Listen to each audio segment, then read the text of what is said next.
After a ton of speculation, 100 Thieves are set to acquire OpTic CDL spot and turn the team into the LA Thieves, just off the heels of dropping out of competitive CSGO and what that could mean for the future of both esports. Plus, Overwatch champion Super of the San Francisco Shock makes a return appearance to The Late Show with Jimmy Fallon and puts esports back in front of millions of people and fails to make Jimmy say Poggers. And Apex Legends Season 7 is announced, and you can count on a new map, plus that new character that's been teased when it drops. All that and more next on The Breakdown.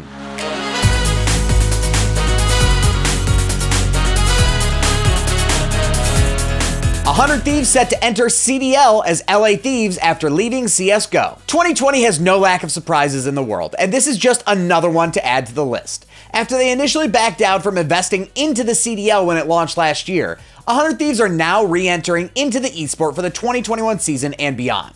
This was guessed at by the majority of eagle-eyed observers after the esports org dropped their entire CSGO roster and complained about the lack of US-centric tournaments and environment surrounding the Counter-Strike scene. It's been a bit of a journey for the LA Call of Duty slot this year, going from Immortals Gaming Club, who had purchased OpTic Gaming and an LA-based CDL slot, and they recently sold it back to pro player Hex Z, who also plays and has ownership stake in the Chicago Huntsmen. Hex Z is still facing questions on what he will eventually do with the Huntsman franchise and the OpTic franchise, as he would eventually have to divest and only be an owner in a single brand. This is the second time that 100 Thieves will be diving into the world of Call of Duty, and their first time was a fairly successful try as well. Picking up 2 major trophies and a second place finish at the CWL World Championship, they were fairly successful at the one thing that people make fun of the brand for not being good at: actually playing video games.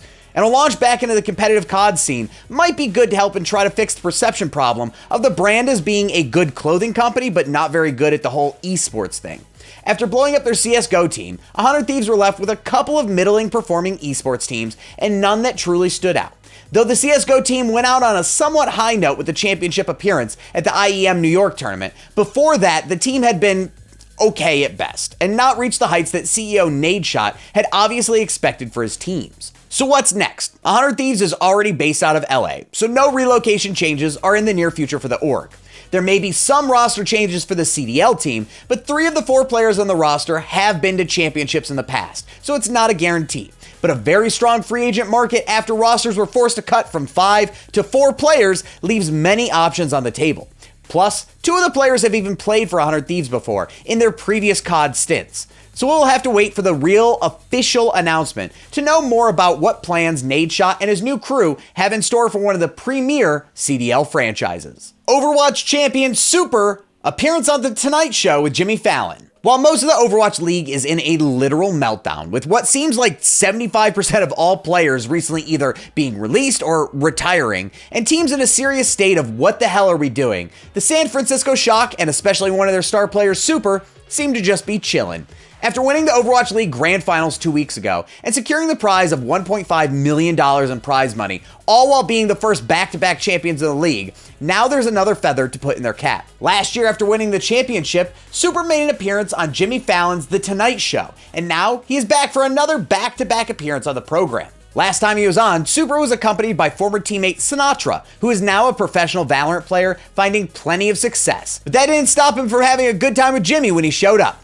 Check it out as Super gives Jimmy a little explanation of how he got his nickname that he goes by in-game. My brother, I watched him play a game. It was called RuneScape way back in the day. I was like a little kid, and I wanted to play, but I was, 4 years old. I didn't know how to set up an account or anything like that. So I asked him to help me, and the name that he came up with, I don't know how he got this name. He came up with, it was Super 71,000, and that's what I stuck with for a while.